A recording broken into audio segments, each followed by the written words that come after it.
David sir, ഇനി ഈ സിറ്റിയിൽ മാത്രമല്ല ഇന്ത്യ മുഴുവൻ അറിയപ്പെടാൻ പോവുകയാണ്. ടൈഗർ അപ്രത്യക്ഷനായിട്ടില്ല. ടൈഗർ ജീവനോടെയുണ്ട്. അവൻ വൈകാതെ തന്നെ തിരിച്ചു വരും. മണ്ടത്തരം നീയാണ് പറയുന്നത്. ടൈഗറിനെ ഡേവിഡ് തരകനുമായിട്ട് കമ്പയർ ചെയ്യുന്നു. ഡേവിഡ് തരകന്റെ ഹോട്ടലിൽ ഇരുന്ന് ടൈഗറിനെ കുറിച്ച് പറയുന്നു. ഒന്നെങ്കിൽ ഫിറ്റ് ആയിരിക്കും, അല്ലെങ്കിൽ അതിന് മാത്രം ധൈര്യം കാണും. എന്തിനാ നിങ്ങൾ ആ പാവത്തിനെ തല്ലുന്നത്? ഇവിടുന്ന് 2 കാലിൽ വീട്ടിലേക്ക് പോകണമെങ്കിൽ മിണ്ടാതെ സ്ഥലം വിട്ടു.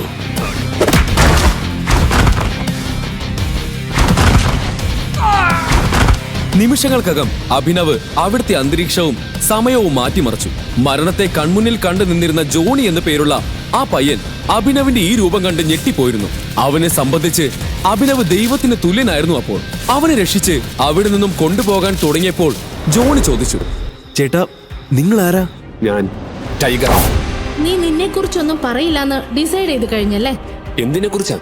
അഭിനവിന് മനസ്സിലായി റോഷ്നിയുടെ ഉള്ളിൽ ഈ സംശയങ്ങൾ കറങ്ങുന്നത് എന്തുകൊണ്ടാണെന്ന്.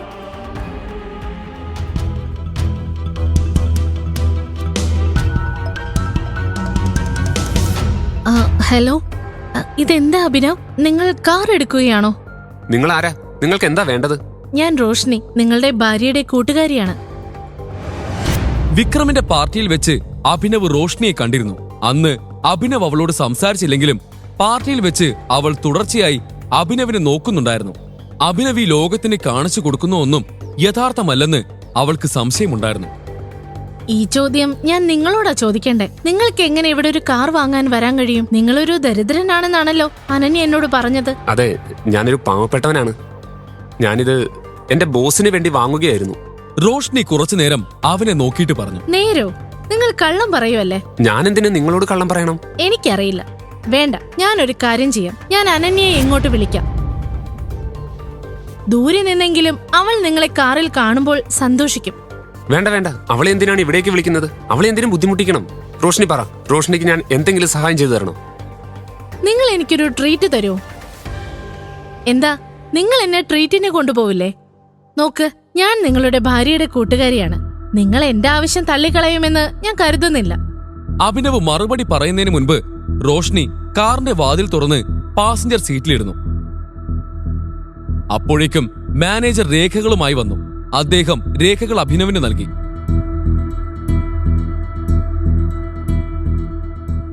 അഭിനവും ഡ്രൈവിംഗ് സീറ്റിലിരുന്നു. റോഷ്നി ഒരു സമ്പന്ന കുടുംബത്തിൽ നിന്നാണ് വരുന്നതെന്ന് അവൻ അറിയാമായിരുന്നു. ഈ സാഹചര്യത്തിൽ അവൻ അവളെ വിക്രമിന്റെ ഹോട്ടലിലേക്കാണ് കൊണ്ടുപോയത്. വഴിയിലുടനീളം ചഹദ് അഭിനവിനെ തന്നെ നോക്കിക്കൊണ്ടിരുന്നു. അവൾക്ക് തന്നിൽ നിന്ന് എന്താണ് വേണ്ടതെന്ന് അഭിനവിന് മനസ്സിലാക്കാൻ കഴിഞ്ഞില്ല. വിക്രമിന്റെ ഹോട്ടലിന്റെ താഴെ അഭിനവിന്റെ കാർ പാർക്ക് ചെയ്തു. ബിസിനസ്സിൽ ഈ വിക്രം ആരെ അനുസരിക്കില്ല, മനസ്സിലായോ? ശരി, ഞാൻ നിങ്ങളെ പിന്നെ വിളിക്കാം tiger.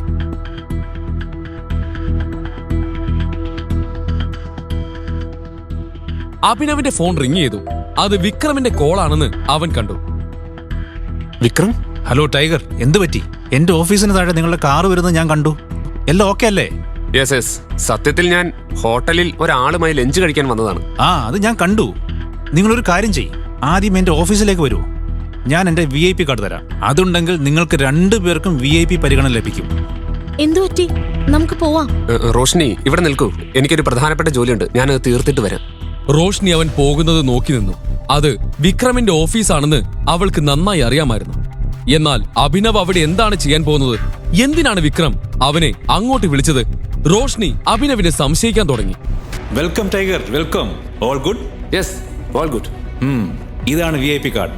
Have fun. Thank you. അവൻ താഴേക്ക് ഇറങ്ങി വന്നു. ഈ സമയം റോഷ്നി ഹോട്ടലിന്റെ പുറത്ത് നിൽക്കുകയായിരുന്നു. പോകാമോ? 2 പേരും ഹോട്ടലിന്റെ അകത്തേക്ക് കയറി. അതിനുശേഷം അവിടെ ഒരു ടേബിളിന്റെ അടുത്തിരുന്നു. അഭിനവാണെങ്കിൽ റോഷ്നിയെ നോക്കുന്നത് പോലുമില്ലായിരുന്നു. എന്നാൽ റോഷ്നി അഭിനവിനെ നോക്കിക്കൊണ്ടിരുന്നു. എന്തുപറ്റി? എല്ലാം ഓക്കെ അല്ലേ? എല്ലാം ഓക്കെയാണ്. നീ ഈ ഓഫീസിലാണോ ജോലി ചെയ്യുന്നത്? നമുക്കെന്തെങ്കിലും ഓർഡർ ചെയ്താലോ? എനിക്ക് നല്ല വിശപ്പുണ്ട്. വെയിറ്റർ. അഭിനവ് റോഷ്നിയുടെ ചോദ്യം മനഃപൂർവ്വം ഒഴിവാക്കി. Hello sir, how may I help you? നീ എന്റെ അടുത്ത് നിന്ന് എന്തെങ്കിലും ഒളിക്കുന്നുണ്ടോ? ഇല്ലല്ലോ, സത്യമായിട്ടില്ല. ഞാൻ എന്തിനാണ് വെറുതെ നിന്റെ അടുത്തുനിന്ന് എന്തെങ്കിലും ഒളിപ്പിക്കുന്നത്? 1 സെക്കൻഡ്. അഭിനവ് തനിക്കും റോഷ്നിക്കും വേണ്ടിയുള്ള ഓർഡർ കൊടുത്തു. 2 ജ്യൂസ് പ്ലീസ്. നീ എന്ത് ജോലിയാ ചെയ്യുന്നത്? ഞാനൊരു പ്രൈവറ്റ് ലിമിറ്റഡ് കമ്പനിയിൽ ചെറിയൊരു ജോലി ചെയ്യുന്നു. ഇത് വിക്രം സാറിന്റെ കമ്പനി അല്ലേ? ആ അതെ. Hello gorgeous, you are so beautiful. എങ്ങോട്ട് വരണ്ടെന്നാ വിചാരിച്ചത്, പക്ഷെ എൻ്റെ മനസ്സ് അനുവദിച്ചില്ല. ഞാൻ നിനക്കൊരു കിടിലൻ ട്രീറ്റ് ഓഫർ ചെയ്യട്ടെ. അവന്റെ മുഖത്ത് വഷളത്ത് നിറഞ്ഞ ഒരു നോട്ടമുണ്ടായിരുന്നു. റോഷ്നിക്ക് അവന്റെ ഉദ്ദേശം മനസ്സിലായി. റോഷ്നിക്ക് മാത്രമല്ല അഭിനവിനും മനസ്സിലായി. നിനക്ക് കണ്ടൂടെ, already she's in a date with me. ആണോ? ഞാൻ കരുതി നീ ഇവളുടെ കുഞ്ഞനുജനാണെന്ന്. നീ ഇവളുടെ കൂടെ ഡേറ്റിന് വന്നതാണെന്ന് പറഞ്ഞ സ്ഥിതിക്ക് സ്നേഹത്തോടൊന്ന് പറയട്ടെ, ഇറങ്ങി പോടാ ഇവിടുന്ന്. അഭിനവ് കുറച്ചു നേരം മിണ്ടാതിരുന്നു. ഇവൻ എവിടെ വരെ പോകുമെന്ന് അവൻ അറിയണമായിരുന്നു. അപ്പോഴേക്കും റോഷ്നിയുടെ അടുത്തേക്ക് വന്ന് അവൻ പറഞ്ഞു, നിന്റെ സൗന്ദര്യം കണ്ടാലറിയാം നീ ഏതോ നല്ല കുടുംബത്തിൽ നിന്നുള്ളതാണെന്ന്. നീ ഇവനെ പോലെയുള്ളവന്മാരുടെ കൂടെ ഡേറ്റിന് വരാൻ പാടില്ലായിരുന്നു. Standard is important, right? നിന്നോട് അഭിപ്രായം ആരെങ്കിലും ചോദിച്ചോ? പോടാ ഇറങ്ങി. നീ എൻ്റെ കൂടെ വാ. ട്രസ്റ്റ് മീ, നിനക്ക് ഒരു പ്രശ്നവും ഉണ്ടാകില്ല. I would say you don't deserve such a down market boys. ജനിച്ച ഉടനെ ഉപേക്ഷിച്ച അലവലാതി. അഭിനവിന് ഇത് കേട്ടപ്പോൾ സഹിക്കാനായില്ല. അവൻ എല്ലാ അതിരുകളും ലംഘിച്ചിരുന്നു. എന്താ നീ പറഞ്ഞത്? എന്തൊക്കെ പറഞ്ഞതിന് അവൻ ശരിക്കും വാങ്ങിച്ചു. അഭിനവ് മറ്റെന്തും സഹിക്കും, പക്ഷേ അച്ഛനെ കുറിച്ച് മോശമായ ഒരു വാക്ക് പോലും സഹിക്കില്ല. നീ എന്താ പറഞ്ഞത്? ജനിപ്പിച്ച ഉടൻ അച്ഛൻ ഉപേക്ഷിച്ചവനല്ലേ? നിന്റെ അച്ഛൻ എന്താണ് നിന്നെ പഠിപ്പിച്ചത്? എടാ നീ. അവൻ അഭിനവിനെ എന്തൊക്കെയോ ചെയ്യണമെന്നുണ്ടായിരുന്നുവെങ്കിലും അവന്റെ വായിൽ നിന്നും ഒരക്ഷരം പുറത്തു വന്നില്ല. അവന്റെ മുഖത്ത് പേടി നിറഞ്ഞിരുന്നു. എന്താ ഇവിടെ നടക്കുന്നേ? ഇതൊരു റെപ്യൂട്ടഡ് ഹോട്ടലാണ്, മീൻചന്തയല്ല. മാനേജർ, ഇങ്ങനെയുള്ളവന്മാരൊക്കെയാണോ ഈ ഹോട്ടലിൽ കയറി ഇറങ്ങുന്നത്? അവനെ കുറിച്ച് അധികം അടിച്ചതായിട്ട് അഭിനവിനും തോന്നി. കണ്ടില്ല എന്നെ അടിച്ചത്? മൂക്കും മുഖവും എല്ലാം ഇടിച്ചില്ലാതാക്കി. മാനേജർ ആദ്യം അവനെ നോക്കി, അത് കഴിഞ്ഞ് അഭിനവിനെ നോക്കി. അഭിനവ് എന്തെങ്കിലും പറയുന്നതിന് മുൻപ് മാനേജർ തന്നെ പറഞ്ഞു, ഞങ്ങളുടെ VIP കസ്റ്റമറിനെ ഉപദ്രവിക്കാൻ നിനക്ക് എങ്ങനെ ധൈര്യം വന്നു? ഇവൻ ഞങ്ങളെയാണ് ശല്യം ചെയ്തുകൊണ്ടിരുന്നത്. ഇവന്റെ അടുത്ത് എത്ര തവണ വേണ്ട എന്ന് പറഞ്ഞു എന്നറിയാമോ? എന്നിട്ട് അവൻ പിന്മാറിയില്ല. അപ്പൊ പിന്നെ ഇതിന്റെ കൂടെ എന്റെ അച്ഛനെ പറ്റി മോശമായ കാര്യങ്ങളാണ് പറഞ്ഞത്. ഈ കേട്ടത് ശരിയാണോ? കള്ളം, പച്ച കള്ളം. അല്ല, ഈ നിസാര കാര്യത്തിനാണോ നിങ്ങൾ ഇദ്ദേഹത്തെ ഉപദ്രവിച്ചത്? എന്തൊക്കെയാണെങ്കിലും ശരി, നിങ്ങൾ ഇദ്ദേഹത്തോട് മാപ്പ് പറയണം. മാപ്പ് പറയണോ? ഞാൻ ഇവനോടോ? ഇവൻ എന്നോടും എന്റെ ഫ്രണ്ടിനോടും മാപ്പ് ഇങ്ങോട്ട് പറയണം. പറയടാ മാപ്പ്. എടാ നാറി, വാ അടച്ച് മാപ്പ് പറയടാ. നിനക്കറിയില്ല ഞാൻ ആരാണെന്ന്. എന്നോട് മാപ്പ് ചോദിക്കാതെ നിനക്ക് ഇവിടെ നിന്ന് പുറത്തു പോകാൻ പറ്റില്ല. പ്രശ്നങ്ങൾ കൈവിട്ട് പോയിക്കൊണ്ടിരുന്നു. ഇതിനിടയിൽ റോഷ്നി ഇടയിൽ കയറി മാനേജറിനോട് സംസാരിച്ചു. പ്രശ്നം അഭിനവിന്റെ അടുത്തല്ല, ദാ ഇവന്റെ അടുത്താ. ഇവനാണ് എന്നെ ശല്യം ചെയ്യാൻ വന്നത്. ഞങ്ങൾ രണ്ടുപേരും ഇവിടെ ലഞ്ച് കഴിക്കാൻ വന്നതാണ്. അതിപ്പോ എന്തായാലും ശരി, ഇദ്ദേഹം മാപ്പ് ചോദിച്ചേ പറ്റൂ. മാനേജർ ഇങ്ങനെ പറയുന്നത് എന്തുകൊണ്ടാണെന്ന് അഭിനവിന് മനസ്സിലായി. അയാൾ അഭിനവിനെ അവന്റെ വസ്ത്രം കണ്ട് ജഡ്ജ് ചെയ്ത് കഴിഞ്ഞിരുന്നു. തന്റെ മുന്നിൽ മറ്റു വഴികളില്ല എന്ന് തിരിച്ചറിഞ്ഞപ്പോൾ അഭിനവ് പോക്കറ്റിൽ നിന്നും വിക്രമിന്റെ കാർഡ് പുറത്തെടുത്തു. അത് മാനേജർക്ക് നീട്ടി. തനിക്കറിയാമോ ഈ കാർഡ് എനിക്ക് ആരാണ് തന്നതെന്ന്? ഇതിൽ എഴുതിയത് വായിച്ചതിന് ശേഷം താനൊരു തീരുമാനം എടുത്തോളൂ. മാനേജർ അഭിനവിന്റെ കാർഡ് വാങ്ങിച്ചതിന് ശേഷം അത് സൂക്ഷിച്ചു നോക്കി. കാർഡിൽ എഴുതിയിരിക്കുന്ന പേര് കണ്ടതും അയാളുടെ കണ്ണുകൾ തള്ളിപ്പോയി. അഭിനവിന്റെ കയ്യിൽ വിക്രമിന്റെ കാർഡ് ഉണ്ടെങ്കിൽ അതിനർത്ഥം വിക്രമും അഭിനവും പരിചയക്കാരാണെന്നാണ്. പെൺകുട്ടികളോട് സംസാരിക്കുന്നതിന് മുമ്പ് വീട്ടിൽ പോയി അമ്മയോട് ചോദിച്ചു പഠിക്കേ എങ്ങനെയാണ് അവരോട് പെരുമാറേണ്ടതെന്ന്. വാ പോകാം. അഭിനവ് റോഷ്നിയെയും തന്റെ കൂടെ കൂട്ടി അവിടെ നിന്നും പുറത്തേക്ക് പോയി. രണ്ടുപേരും കാറിൽ പോയിക്കൊണ്ടിരുന്നു. എന്നാൽ പരസ്പരം ഒന്നും സംസാരിച്ചില്ല. ഇതെല്ലാം സംഭവിച്ചത് കണ്ടിട്ട് റോഷ്നി മനസ്സിൽ എന്തായിരിക്കും ചിന്തിച്ചിട്ടുണ്ടാവുക എന്ന് അവൻ അറിയണമായിരുന്നു. എന്നാൽ കൂടുതൽ എന്തെങ്കിലും ചോദിച്ച് അവൾക്ക് സംശയമുണ്ടാക്കാൻ അവൻ ആഗ്രഹിച്ചില്ല. നീ ഓക്കെ അല്ലേ? സോറി, നിന്റെ മൂഡും ഇന്നത്തെ ലഞ്ചും നശിപ്പിച്ചതിന്. നീ ഓക്കെ ആണെങ്കിൽ നമുക്ക് വേറെ എവിടെയെങ്കിലും പോയി ആഹാരം കഴിക്കാം. ഓക്കെ, ഞാൻ ഇന്ന് മുഴുവൻ ഫ്രീയാ. അവൾ പറഞ്ഞത് കേട്ട അഭിനവ് കാർ മറ്റൊരു ഹോട്ടലിന്റെ മുന്നിലേക്ക് തിരിച്ചു. ആ ഹോട്ടലിന്റെ മുന്നിൽ കാർ നിർത്തി അവർ പുറത്തേക്ക് ഇറങ്ങി. ഹോട്ടലിന്റെ പേര് വായിച്ചതിന് ശേഷം റോഷ്നിയെയും കൊണ്ട് അവൻ അകത്തേക്ക് കയറി. ഈ ഹോട്ടൽ ഡേവിഡ് തരകന്റേതാണെന്ന് അഭിനവിന് മനസ്സിലായി. ഹോട്ടലിനൊപ്പം ഡേവിഡ് വലിയൊരു മാഫിയ ബിസിനസ്സും നടത്തുന്നുണ്ട്. മാഫിയ ലോകത്ത് ടൈഗറിന്റെ പേര് എത്രത്തോളം വലുതാണോ അതുപോലെ വലുതാണ് ഡേവിഡ് തരകന്റെ പേര്. എത്ര ബിസിനസ്സും ആളുകളുമാണോ ടൈഗറിനടുത്തുള്ളത് അത്രയും തന്നെ ഡേവിഡ് തരകന്റെ കയ്യിലുമുണ്ട്. ഇരു സംഘങ്ങൾക്കുമിടയിൽ പല ഭിന്നതകളുമുണ്ട്. ഇന്ന് ഡേവിഡിനെ കാണേണ്ടി വരുമോ എന്ന സംശയം അഭിനവിന്റെ മനസ്സിലുണ്ടായിരുന്നു. അപ്പോ എന്റെ അടുത്ത് നീ നിന്നെ കുറിച്ചൊന്നും പറയില്ലെന്ന് ഡിസൈഡ് ചെയ്ത് കഴിഞ്ഞല്ലേ? എന്തിനെ കുറിച്ചാണ്? അഭിനവിന് മനസ്സിലായി റോഷ്നിയുടെ ഉള്ളിൽ ഈ സംശയങ്ങൾ കറങ്ങുന്നത് എന്തുകൊണ്ടാണെന്ന്. എന്തുവാടോ ഒളിപ്പിച്ചു വെക്കാൻ ഇതിന് മാത്രം എന്ത് രഹസ്യം ഉള്ളത്? അല്ല, നിനക്ക് എന്താ അറിയേണ്ടത്? നീയുമായിട്ട് സംസാരിക്കുമ്പോ നിന്നെ കുറിച്ചല്ലേ എനിക്ക് അറിയണ്ടേ? അല്ല, അതിന് നിന്റെ അടുത്ത് പറയാൻ മാത്രം എന്റെ കയ്യിൽ ഒന്നുമില്ല. ഇതും പറഞ്ഞ് റോഷ്നിയുടെ അടുത്ത് നിന്ന് രക്ഷപ്പെടാൻ അവൻ അങ്ങോട്ടും ഇങ്ങോട്ടും നോക്കാൻ തുടങ്ങി. ഡേവിഡ് സാർ, ഇനി ഈ സിറ്റിയിൽ മാത്രമല്ല ഇന്ത്യ മുഴുവൻ അറിയപ്പെടാൻ പോവുകയാണ്. അതെ, മാർക്കറ്റിൽ നിന്നും ടൈഗർ അപ്രത്യക്ഷമായതോടെ അവന്റെ പേരും ഇല്ലാതായി. തൊട്ടടുത്ത് നിൽക്കുന്നവർ പരസ്പരം സംസാരിച്ചു കൊണ്ടിരിക്കുന്നത് അഭിനവ് ശ്രദ്ധിക്കുന്നുണ്ടായിരുന്നു. അവർ ടൈഗറിനെ കുറിച്ച് ഇങ്ങനെയൊക്കെയുള്ള കാര്യങ്ങൾ സംസാരിക്കുന്നത് എന്തുകൊണ്ടാണെന്ന് മാത്രം അവന് മനസ്സിലായില്ല. അഭിനവേ, പറയടോ, എന്റെ അടുത്ത് നിന്ന് എന്തെങ്കിലും ഒളിക്കുന്നുണ്ടോ? ഇല്ല, ഞാൻ എന്തിനാ വെറുതെ ഒളിപ്പിക്കുന്നത്? ടൈഗർ അപ്രത്യക്ഷനായിട്ടില്ല. ടൈഗർ ജീവനോടെയുണ്ട്. അവൻ വൈകാതെ തന്നെ തിരിച്ചു വരും. നിന്നോട് ഞാൻ പറഞ്ഞതല്ലേ ജോണി, അധികം കുടിക്കരുതെന്ന്. നിന്നെ കൊണ്ട് കൺട്രോൾ ചെയ്യാൻ പറ്റില്ല.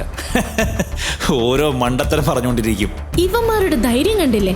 ഡേവിഡ് തരകന്റെ ഹോട്ടലിൽ ഇരുന്ന് ടൈഗറിനെ കുറിച്ച് പറയുന്നു. ഒന്നെങ്കിൽ ഫിറ്റ് ആയിരിക്കും, അല്ലെങ്കിൽ അതിന് മാത്രം ധൈര്യം കാണും. മണ്ടത്തരം പോലും. മണ്ടത്തരം നീയാണ് പറയുന്നത്.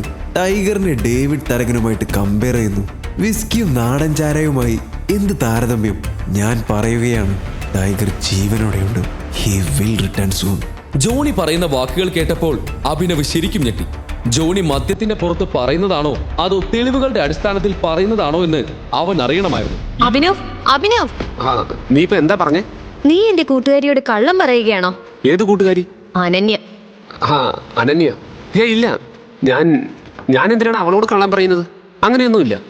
പിന്നെ റോഷിനി, എനിക്ക് വളരെ പ്രധാനപ്പെട്ട ഒരു ജോലിയുണ്ട്. അതുകൊണ്ട് എനിക്ക് ഇപ്പോൾ തന്നെ പോകണം.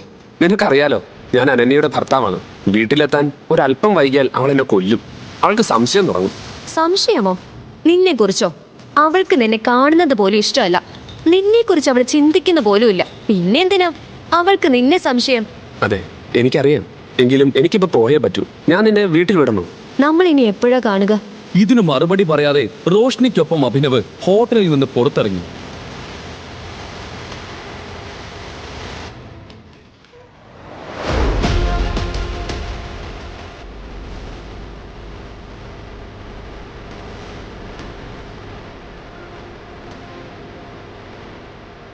അവിടെ നിക്കടാ. എവിടേക്കാ നീ കയറി പോകുന്നേ? പുറത്തു പോ.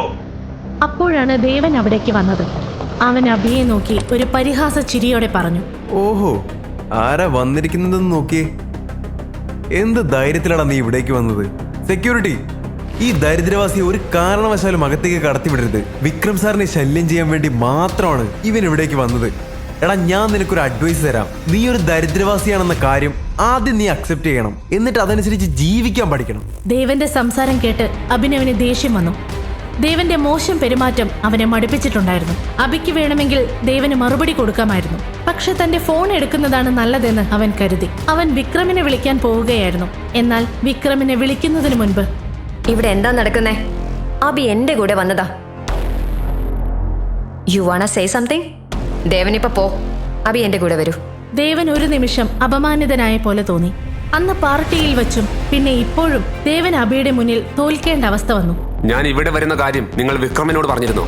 ഇത് കേട്ട ഉടനെ ജെനിയുടെ കാതുകൾ കൂർത്തു. ജോലിക്ക് വേണ്ടി വന്ന അഭിനവിനെ പോലെ ഒരാൾ. എനിക്ക് നിങ്ങളുടെ കുറച്ച് വിവരങ്ങൾ ആവശ്യമുണ്ട്. നിങ്ങളുടെ ഓഫീസ് നാളെ മുതൽ ആരംഭിക്കും. Perfect, thank you. എന്നാൽ ലീഡർ വരുന്നതിന് മുൻപ് അവൻ അത്തരത്തിലുള്ള ഒന്നും ചെയ്യാൻ കഴിയില്ലായിരുന്നു. ഈ സാഹചര്യത്തിൽ അനന്യയുടെയും അവളുടെ മാതാപിതാക്കളുടെയും മുന്നിൽ തന്റെ കഴിവ് തെളിയിക്കാൻ വേണ്ടിയാണ് അവൻ മാനേജർ പോസ്റ്റ് ആവശ്യപ്പെട്ടത്. എന്നാൽ അഭിനവ് അവിടെ എന്തെടുക്കാൻ വന്നതാണെന്ന് ദേവൻ ഇപ്പോഴും മനസ്സിലായിരുന്നില്ല. നാളെ മുതൽ ജോലിക്ക് പോവാൻ പുതിയ വസ്ത്രങ്ങൾ വേണ്ടിവരുമെന്ന് അഭിനവിന് തോന്നി. വസ്ത്രങ്ങൾക്കൊപ്പം അവന്റെ ഫോൺ മാറ്റേണ്ടതും ആവശ്യമായിരുന്നു. വിക്രമിന്റെ ചെക്ക് അവന്റെ പോക്കറ്റിൽ ഉണ്ടായിരുന്നു. അനന്യയുടെ മാതാപിതാക്കൾ വന്നതുകൊണ്ട് അവരെയും ശ്രീരാഗിനെയും കാണിക്കാൻ അവരുടെ വീട്ടിൽ താമസിക്കുകയും ജോലിക്കാരുടെ മുറിയിൽ ഉറങ്ങുകയും ചെയ്യേണ്ടി വരുമെന്ന് അഭിനവിന് അറിയാമായിരുന്നു. പക്ഷേ അവൻ അത്ര എളുപ്പം കീഴടങ്ങാൻ പോവുകയായിരുന്നില്ല. താനാണ് ലോകത്തിലെ ഏറ്റവും നല്ല മരുമകനെന്ന് അവൻ തെളിയിക്കാൻ പോവുകയായിരുന്നു. ചെക്കിൽ നിന്ന് പണം പിൻവലിക്കാൻ അഭിനവ് ബാങ്കിലേക്ക് പോയി. എനിക്ക് ആ ചെക്കിൽ നിന്ന് പണം പിൻവലിക്കണം. അപ്പോഴാണ് അവൻ ഹരീഷിനെ കണ്ടുമുട്ടിയത്. അഭിനവിന്റെ ദാരിദ്ര്യത്തെ കളിയാക്കിയിരുന്നവരിൽ ഒരാളായിരുന്നു പ്രണവ്. അല്ല, ഇതാരീ വന്നിരിക്കുന്നേ? ഹരീഷ് ഒരു ബാങ്കറായിരുന്നു. അവൻ കോടീശ്വരനല്ലായിരുന്നെങ്കിലും അവന് ധാരാളം സമ്പത്തുണ്ടായിരുന്നു. ഡെലിവറി ജോലികൾക്കായി അഭിനവ് ഈ ബാങ്കിൽ പലപ്പോഴും വരുമായിരുന്നതുകൊണ്ട് അഭിയെ അവനറിയാമായിരുന്നു. അഭിനവിനേക്കാൾ ഏറെ മുന്നിലായിരുന്നില്ല ഹരീഷെങ്കിലും അവനും അഭിനവും തമ്മിൽ ഒരൊറ്റ വ്യത്യാസം മാത്രമേ ഉണ്ടായിരുന്നുള്ളൂ, പണത്തിന്റെ. ചെക്കോ? നിനക്കറിയാമോ, ഈ ബാങ്കിൽ വലിയ തുക മാത്രമേ ചെക്കിലൂടെ പിൻവലിക്കാൻ കഴിയൂ. എനിക്ക് പിൻവലിക്കാനുള്ള പണം വളരെ വലുതാണ്. അതുകൊണ്ടാണ് ഞാൻ ഇവിടെ വന്നത്. അതുകൊണ്ട് തന്നെയാണ് എനിക്ക് മാനേജറെ കാണേണ്ടത്. അതിന്റെ ആവശ്യമൊന്നുമില്ല. ആ ചെക്കിങ് തന്നെ. ഹരീഷ് ചെക്ക് നോക്കുക പോലും ചെയ്യാതെ അഭിനവിന്റെയും മറ്റാളുകളുടെയും മുന്നിൽ വെച്ച് കീറിക്കളഞ്ഞു. നിനക്കെന്താ ഭ്രാന്താണോ? നീ എന്താ ഈ ചെയ്തത്? സെക്യൂരിറ്റി, ഇവൻ ഇവിടുന്ന് പുറത്താക്ക്. വ്യാജ ചെക്കുമായി ബാങ്കിൽ വരാൻ നിനക്കെങ്ങനെ ധൈര്യം വന്നു? ബാങ്കർമാർ വിട്ടികളാണെന്ന് നീ കരുതുന്നുണ്ടോ? ഞാൻ പോലീസിനെ വിളിച്ച് നിന്നെ അകത്തിടും. ഇവനെ കൊണ്ടുപോ. ഈ അവസ്ഥയിൽ അഭിനവിനെ കണ്ട് ഹരീഷും ബാക്കിയുള്ളവരും വളരെയധികം സന്തോഷിച്ചു. എന്താണ് ഇവിടെ നടക്കുന്നത്? ആ ശബ്ദം മറ്റാരുടെയും ആയിരുന്നില്ല, അത് ബൽറാമിന്റെ ആയിരുന്നു. ദൂരെ നിന്ന് തന്നെ അദ്ദേഹം അഭിനവിനെ തിരിച്ചറിഞ്ഞു. ബൽരാജിനെ കണ്ടതും അഭിനവിന്റെ ശ്വാസം തിരികെ വന്നു. ഇനി ആർക്കും അവനെ ഒന്നും ചെയ്യാൻ കഴിയില്ല. ക്ഷമിക്കണം സാർ, നിങ്ങൾ ഇങ്ങനെ ഇവിടെ വരുമെന്ന് ഞാൻ അറിഞ്ഞില്ല. ഞാനിപ്പോ ഇവന് ഈ തട്ടിപ്പ് നടത്തുന്നതിൽ നിന്ന് തടയുകയായിരുന്നു. അവനെ വിട്ടേക്ക്.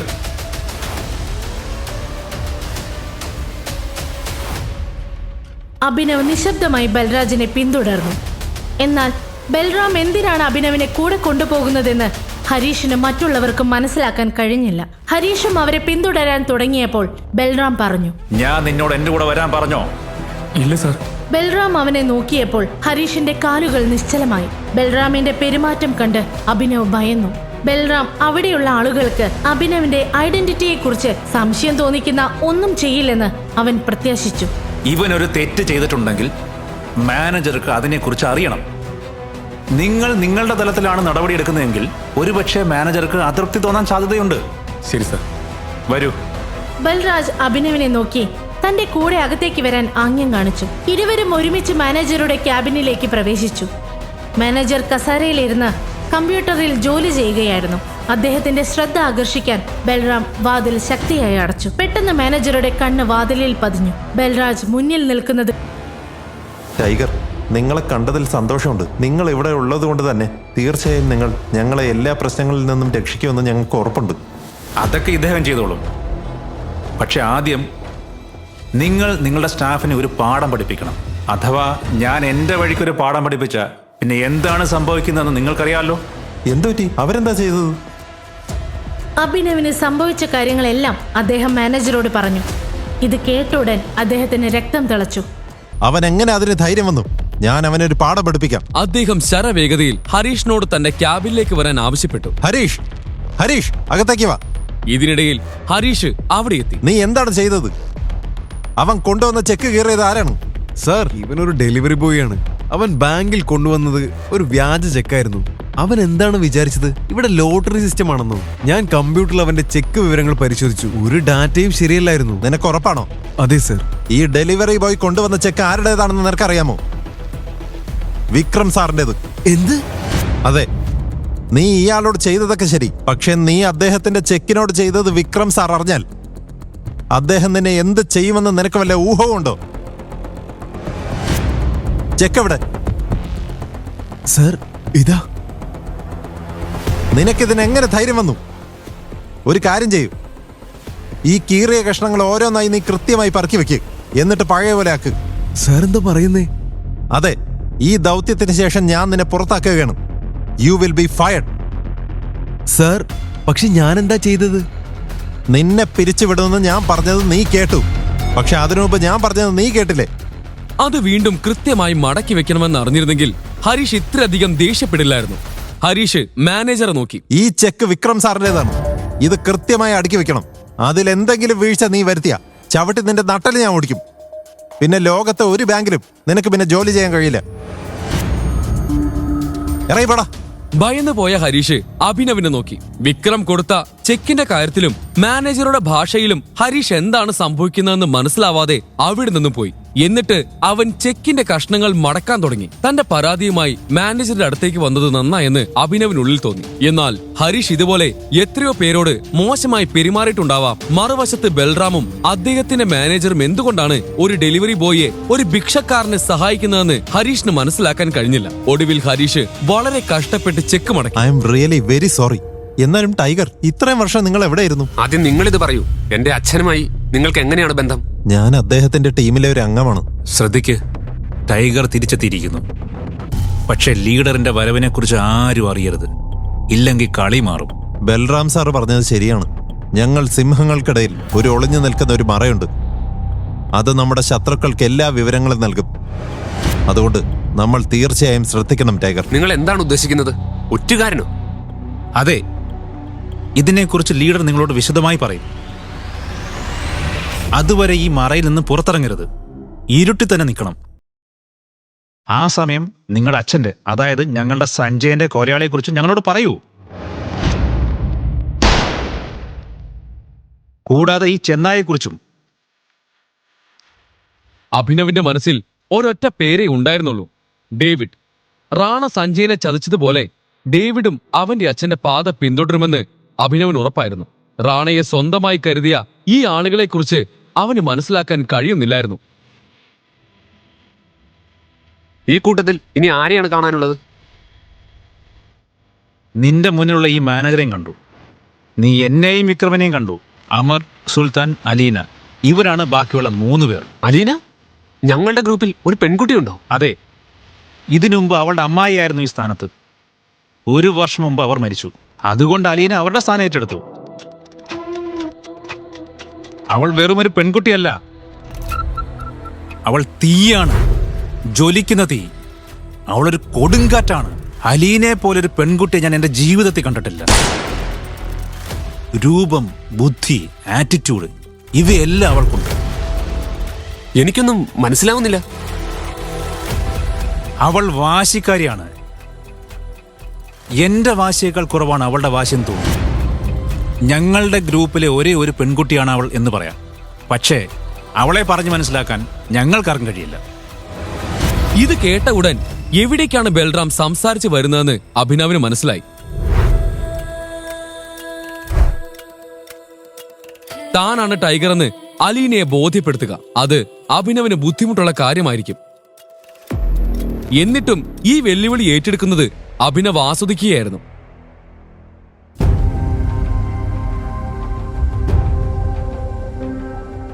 അലീനയെ കാണാനുള്ള അഭിനവിന്റെ ആഗ്രഹവും വർദ്ധിച്ചു.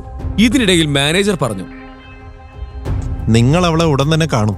പക്ഷെ അവൾക്ക് നിങ്ങളെ തിരിച്ചറിയുമെന്ന് എനിക്കറിയില്ല. അവളെ ബോധ്യപ്പെടുത്താൻ ടൈഗറിന് പ്രയാസമാണെന്ന് എനിക്ക് തോന്നുന്നില്ല. ഞാൻ വിചാരിച്ച പോലത്തെ പയ്യനല്ലവൻ. ബൽരാജിന്റെ വാക്കുകൾ കേട്ട് മാനേജറുടെ കാതുകൾ കൂർത്തു. ബൽറാം സാർ, ടൈഗർ നിങ്ങളെ ഈ മോതിരത്തിൽ കുടിക്കുമെന്ന് നിങ്ങൾക്ക് തോന്നുന്നുണ്ടോ? ഇത് കേട്ട ഉടൻ ബൽറാം പൊട്ടിച്ചിരിച്ചു. എന്നിട്ട് അദ്ദേഹം അത് ശരിവെച്ചു എന്നോണം തലയാട്ടി. അദ്ദേഹത്തെ കണ്ട് മാനേജർ മുറയ്ക്ക് ചിരിക്കാൻ തുടങ്ങി. ഏതായാലും ടൈഗർ, ഇപ്പോൾ നിങ്ങൾക്ക് എത്ര പണം വേണം?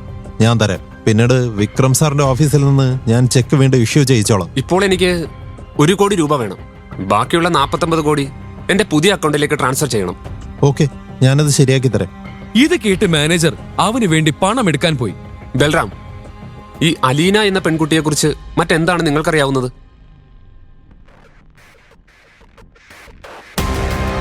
എനിക്കെല്ലാം അറിയാം. പക്ഷെ നിങ്ങൾ ഉദ്ദേശിക്കുന്ന പോലെയൊന്നുമല്ല. ഇല്ല, ഞാൻ ഉദ്ദേശിച്ചത് ബൽറാം, നിങ്ങൾക്ക് ഞാൻ എന്താ ഉദ്ദേശിച്ചതെന്ന് അറിയാമല്ലോ. അതെ അതെ, നിങ്ങൾ ഉദ്ദേശിച്ചത് എനിക്കറിയാം. അവൾക്ക് ദേഷ്യം വരാനോ അല്ലെങ്കിൽ സ്വയം ദേഷ്യപ്പെടാനോ അവസരം കൊടുക്കരുത്. ഒരു പട്ടിയെ പോലെ അവളുടെ പിന്നാലെ നടക്കരുത്. ഒട്ടും തമാശ പറയരുത്. തമാശ പറയുന്നവരെ അവൾ കൊല്ലും. ഏതായാലും ടൈഗർ, നിങ്ങൾക്കിപ്പോൾ ഒരു കാറ് വേണം. ഞാൻ എൻ്റെ മാനേജറോട് പറയാം. നിങ്ങൾ ഇവിടുന്ന് നേരെ ഗ്ലോ മോട്ടേഴ്സിലേക്ക് പോകൂ. അവിടെ ഒരു കാർ നിങ്ങൾക്കായി കാത്തിരിക്കുന്നുണ്ടാവും. ഞാൻ ഇപ്പം തന്നെ പണം നൽകുകയാണ്. നിങ്ങൾക്ക് തോന്നുമ്പോൾ എനിക്ക് ഇരട്ടിയായി തിരിച്ചു തന്നാൽ മതി.